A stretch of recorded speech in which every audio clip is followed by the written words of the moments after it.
So Dave made a video the other day asking you to upload your questions in the comments section on whatever you would like to ask us, and we would answer it in a question and answer video. Well, here you go, question and answer video. Let's get started. Okay, question number 1, when did you really get recognition? Not yet. We haven't. That's not our main focus. What is a poltergeist? Poltergeist is German for noisy ghost. How do you protect yourself from anything demonic in nature? I think there are multiple ways people believe that they can protect themselves from anything demonic. It depends on what your faith structure is. You may have something, you have some people that resort to a Christian approach, a Catholic approach. Some of our friends are pagan and they have their ways of dealing with that as well. So it comes down to what your core belief structure is. Is being a paranormal investigator necessary to carry out such investigations? That's kind of tricky because by doing so, you're kind of investigating the paranormal. But I kind of see where they're going with the question. You don't have to be a professing investigator, if you will. If you want to go out and see what you can find, then go for it. Yeah, definitely go. And I think a question we all know the answer to: Would you go to Amityville? Absolutely. Yes. Yes. If I had the money, I would buy it. I mean, there's reports that it was all false, but still, I think it would be cool to go there and check it out anyway. Do you have any personal beliefs on why there are such things as ghosts? Me personally, I think some people die and they get trapped on this plane, and that's my. What do you guys think?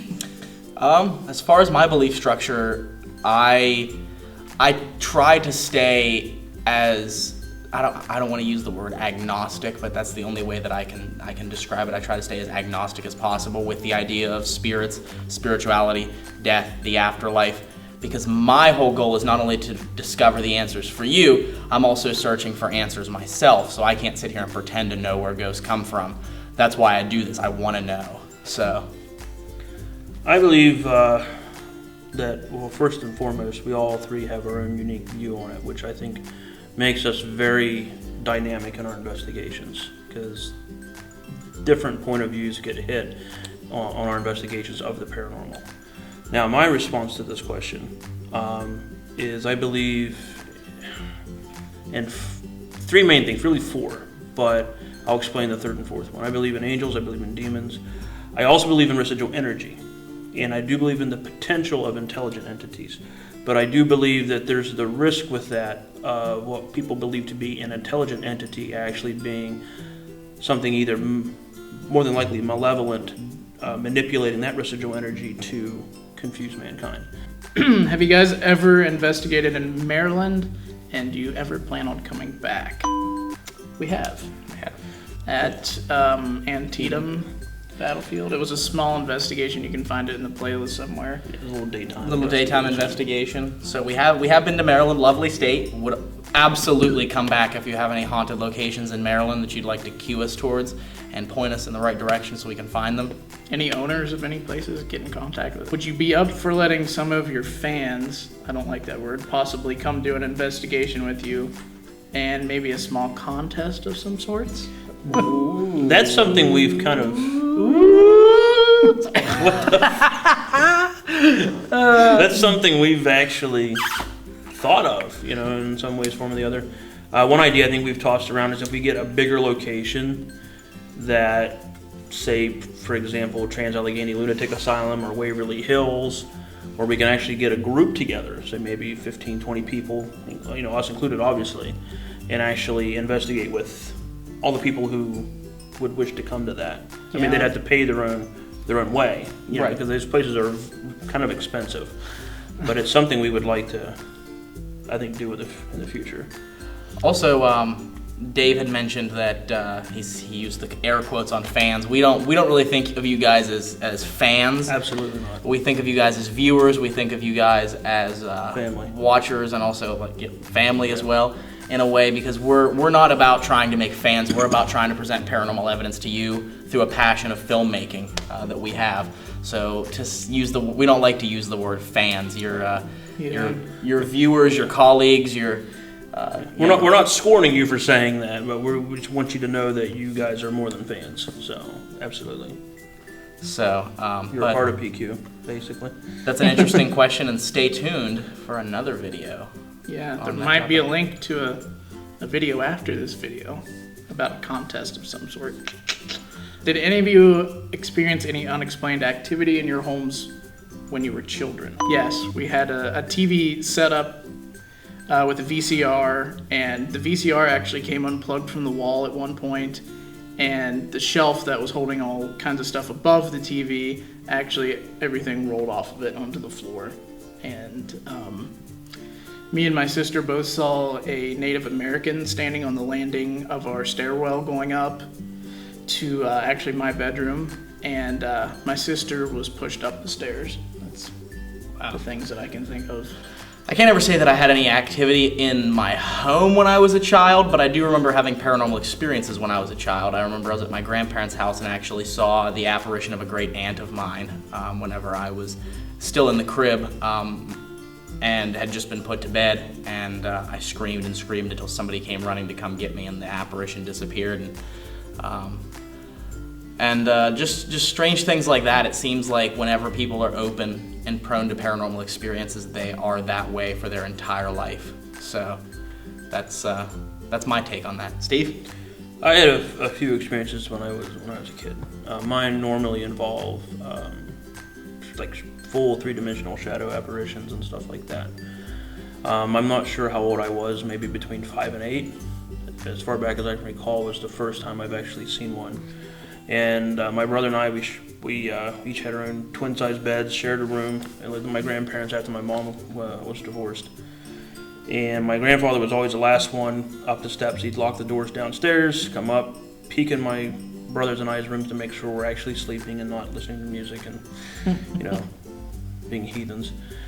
And I was used to that, used to that system he would do. And then one time I felt like I was being watched from the door, so I opened up my eyes, looked from my bed, and I see this silhouette, looked very masculine, peeking around the corner of my bed, or I'm sorry, my bedroom door.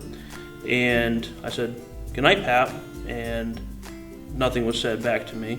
And all I remember is I basically blinked my eyes, and then the image was gone. So I figured, that's weird. Normally my Pap would say good night back to me. So I got out of my bed and then looked out down the hallway straight away down towards where my grandparents' room is, and he was already snoring in his bed. He had already gone to sleep. Next question, what age were you when you first became friends? Funny enough, we all met in prison. And It's true. It's true. It is true. we met like 9, almost 10 years ago at the Something prison, like that, yeah. the penitentiary. He was 14, I was 21, and Steve was, how old were you? That'd make me about, how old were you? I was 21. 21. I was about 24, maybe. Okay. 25. So I yeah, guess. we were Something young, like that. Yeah. younger. Yeah, many years ago. Do any of you live in a haunted house now? I still live in the same house from my childhood stories, so that's debatable. I do too. I don't feel too much that's there anymore. But. Ryan? I live in a van down by the river. I don't. I have absolutely no evidence to say that my apartment is haunted. If you had unlimited funds, where would you like to do an investigation overseas? Probably personally for me, I would love to go to the old castles of Romania where Vlad the Impaler, also known as Dracula, had his castles where there were a lot of battles fought and thousands of people killed. It'd be an amazing place to investigate. Steve? Respectfully saying would be Auschwitz. I think me being an empath, though, it would be, even now thinking about it, I think it would be emotionally, like, taxing for me to go to such a place like that. But even if it's just going to pay my respects, that's one place I would like to go. Okay. Probably the catacombs in Paris, I think would be That would be amazing. awesome. All the above. Yeah. All of the above. Yes. Unlimited funds, we'd be everywhere in the world right now. Are we going to see a lot more videos from you through this year? Actually, yes. For the past couple of years, we've been very busy. I just graduated film school, so I've had a lot of work through my film school that I haven't had a lot of time to actually edit or make these videos. And we're also going to get more into shooting more videos as well, smaller mini videos, as well as our full-length investigations. And we're all going to work together to make sure that we have multiple videos coming out every month. Have you ever had anything follow you home? Yes.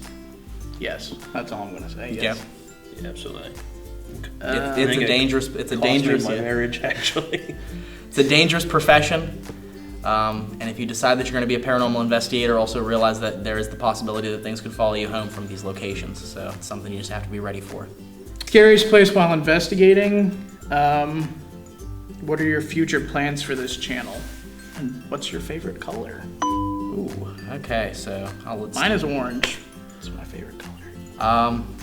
If we're talking colors, my favorite color is red, but I'm also a black kind of guy. As you can see, I only wear like black clothes.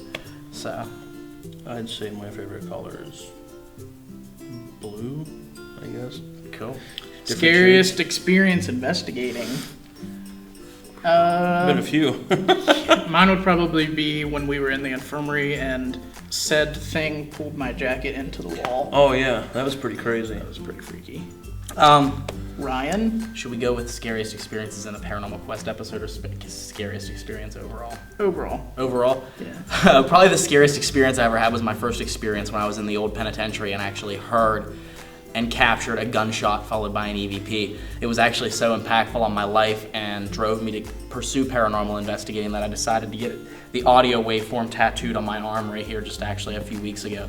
So that's what that is the gunshot followed by the EVP that was captured. So it's a very personal tattoo, so that's why I decided to get it, and that's my scariest experience. We were all sitting in the new cafeteria. We were all had folding chairs in a circle, just sitting there chit-chatting and talking, not really investigating.